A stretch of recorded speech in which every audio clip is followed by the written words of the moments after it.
सौ सीमा अनिल इंगोले त्यांना महाराष्ट्राची शान, महाराष्ट्राची सरस्वती म्हणून पुरस्कार देण्यात आला। पुण्याची महाराणी 2020 स्पर्धा नुकत्याच झालेल्या महाराष्ट्र भाग्यवती या स्पर्धेमध्ये महाराष्ट्राची सरस्वती म्हणून गौरवलेल्या सौ सीमा अनिल इंगोले यांना काल इंटरनॅशनल महाराणी म्हणून पुण्याची महाराणी या सौंदर्य स्पर्धेत पुरस्काराने सन्मानित करण्यात आलं। 14 आणि 15 डिसेंबरला नीता मुखर्जीच्या ऋणानुबंध विवाह संस्था यांनी आयोजित केलेल्या स्पर्धेत मार्गदर्शन श्रुती पाटोळे आणि रत्ना देहवलेकर यांनी केलं होतं। या तिघींच्या सहकार्यामुळे मलेशियामध्ये राहून देखील त्या ऑनलाईन या स्पर्धेत भाग घेऊ शकल्या, त्यामुळे त्या तिघींचे मनापासून ते आभार व्यक्त करीत आहेत। सौ सीमा यांचा जन्म सांगली जिल्ह्यातील बागणीमध्ये झाला। लग्नानंतर मुंबईत पहिले 4 वर्ष त्यांनी काढली, नंतर अपरिचित आणि न ऐकलेल्या अशा मलेशिया देशात येऊन पोहोचल्या।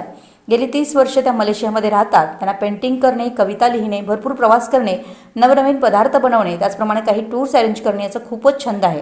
ते सोशल मीडियावर सक्रिय आहेत। जवळजवळ 2 ते 2.5 हजार मित्रमैत्रिणींशी रोज गप्पा मारत असताना त्यांच्या सुखदुःखात सामील होणं, त्याचप्रमाणे आता पॅन्डेमिकमध्ये मानसिक आधाराची गरज असताना आधार देत त्यांच्या मित्र त्यांचे वर्णन करत असताना म्हणतात की निखळ हास्याचा झरा म्हणजे सीमा अनिल इंगोले, आनंदाचं झाड म्हणजे सीमा इंगोले। सीमा ही निर्गावी, सर्वसमावेशक व सोशल अस्पेक्ट असणारी व सर्वांना मदत करणारी व्यक्ती आहे।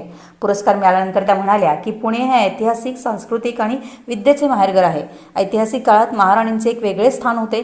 पुण्याची महाराणी या स्पर्धेत त्यांचं नाव दिल्याने या स्पर्धेमध्ये भाग घेण्यास माझी उत्सुकता द्विगुणित झाली। स्त्रियांच्यासाठीच्या स्त्रियांनी आयोजित केलेल्या या स्पर्धेमध्ये भाग घेऊन माझा आत्मविश्वास वाढला आहे। या पुरस्कारामुळे मी सध्या जे काही करत आहे ते पुढे चालू ठेवण्यास प्रेरणा देत आहे। महाराष्ट्राची महाराणी स्पर्धा मार्च-एप्रिल 2021 मध्ये आयोजित करणार आहेत असंही सांगितलं। जयसिंगपूरहून एजाज मुजावर।